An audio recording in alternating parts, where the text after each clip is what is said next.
এইরকম দোকানের মতো দেখতে কেক বাসায় বানাতে চান, তাও আবার আটা দিয়ে, তাহলে আমার এই রেসিপি আপনার জন্য। একেবারে ইজি ওয়েতে সঠিক মেজারমেন্টে আমি আপনাদের সাথে আজকে এই স্পঞ্জ কেকের রেসিপিটা শেয়ার করব। দেখে বুঝতে পারছেন কতটা ফ্লাফি হয়েছে এবং খেতে কতটা মজা হতে পারে। একদম পুরো সফট স্পঞ্জ কেক। একটা ভেঙে দেখাচ্ছি, দেখুন কতটা সুন্দর হয়েছে। Hello everyone, welcome back to my channel Selina's cooking home. আমার নতুন একটা রেসিপিতে আপনাদের সবাইকে স্বাগত। প্রথমে আমি এখানে রুম টেম্পারেচারে রাখা 2টা ডিম নিয়েছি, দিয়ে দিচ্ছি হাফ কাপ চিনি। আপনারা চাইলে আপনাদের টেস্ট অনুযায়ী দিতে পারেন। এবার আমি এটাকে খুব ভালোভাবে ফেটিয়ে নিচ্ছি। এবার দিয়ে দিচ্ছি 1/4 কাপ তেল। এবার দিয়ে দিচ্ছি বেকিং পাউডার। আমি এখানে 1 চা চামচ বেকিং পাউডার দিয়ে দিয়েছি। এবার এগুলোকে আবারও একসাথে খুব ভালোভাবে মিশিয়ে নিচ্ছি।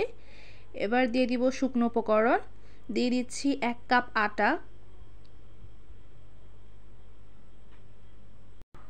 1/4 চামচ বেকিং সোডা। আমি এখানে আরও 1/4 চামচের মতো বেকিং পাউডার দিয়ে দিয়েছিলাম। এবার এগুলোকে ভালোভাবে চেলে নিচ্ছি। প্রথমে স্প্যাচুলার সাহায্যে চালছিলাম যাতে বাইরে না পড়ে। এরপর ভালোভাবে চেলে এটাকে আস্তে আস্তে মিশিয়ে নিতে হবে। এবার দিয়ে দিচ্ছি 1 চা চামচ ভ্যানিলা এসেন্স, আপনারা চাইলে আরও কম বা বাড়িয়ে দিতে পারেন। এবার মিশ্রণটা একটু ঘন হয়ে গিয়েছিল বলে আমি এখানে দুধ দিয়েছি।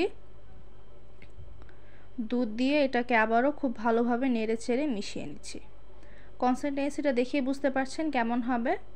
এবার যেহেতু আমরা কাপকেক বানাবো সেহেতু এভাবে কাপের গায়ে তেল লাগিয়ে নিচ্ছি আর ব্যাটারগুলো দিয়ে দিচ্ছি। যাদের কেক একেবারেই হয় না বা হতে চায় না তারা কিন্তু এইভাবে একবার হলো বাসায় ট্রাই করে দেখবেন, ইনশাল্লাহ প্রথমবারেই একেবারে পুরো পারফেক্ট কেক হবে। আমি যেই মেজারমেন্টে দেখিয়েছি সেই মেজারমেন্ট অনুযায়ী যদি আপনারা কেক বানান তাহলে কিন্তু একেবারে পুরো পারফেক্ট কেক হবে। আমি এবার এটাকে মিডিয়াম টু লো ফ্লেমে 20 মিনিটের জন্য বেক করে নিচ্ছি। 20 মিনিট পর দেখতেই পাচ্ছেন কতটা সুন্দর হয়েছে। আমি একটু ফুড কালার দিয়ে দিয়েছিলাম উপর দিয়ে অয়েল ব্রাশের সাহায্যে। আমার এখানে 3টা কাপ কেক হয়েছে আর একটা আমি ছোট যেই কেকের মোল্ড আছে সেটাই দিয়েছিলাম। ঠান্ডা হলে কিন্তু এটা ইজিলি বের হয়ে আসবে, এটা জাতাজাতি করার কোনো প্রয়োজন নেই। একেবারে ইজিলি দেখতেই পাচ্ছেন ঠান্ডা হয়ে গেছে আমার কেক আর ইজিলি কিন্তু এটা বেরিয়ে এসেছে। বিকালের নাস্তা কিংবা বাচ্চাদের টিফিনে কিন্তু এই কেকগুলো দিতে পারেন। এগুলো কিন্তু একেবারে পুরো মাফিন কেকের থেকেও কিন্তু এগুলো অনেক বেশি মজা হয়। এটা দেখে বুঝতে পারছেন এটা কতটা স্পঞ্জি হয়েছে, কতটা সফট হয়েছে। হাত দিয়ে কিন্তু প্রেস করার সাথে সাথে একেবারে নিচে লেগে যাচ্ছে, কতটা সুন্দর হয়েছে। এবার আমি কেকের মোল্ডটা দেখাচ্ছি। এইটা যদি কোনো কারো সামনে রাখা হয় সে বুঝতেই পারবে না এটা বাসায় বানানো হয়েছে, এতটা পারফেক্ট হয় আর এতটা ভালো হয়।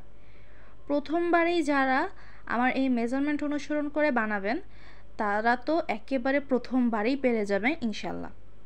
দেখে বুঝতে পারছেন কতটা সুন্দর হয়েছে। আমি আপনাদের হাত দিয়ে চেপে দেখাচ্ছি, দেখুন কতটা সুন্দর হয়েছে। একটু ভেঙে দেখাই, ভিতরটা দেখুন কতটা সুন্দর হয়েছে, পুরো স্পঞ্জি। আমার এই রেসিপি ভালো লাগলে অবশ্যই চ্যানেলটিকে সাবস্ক্রাইব করে দিবেন এবং আমাদের পাশে থাকবেন।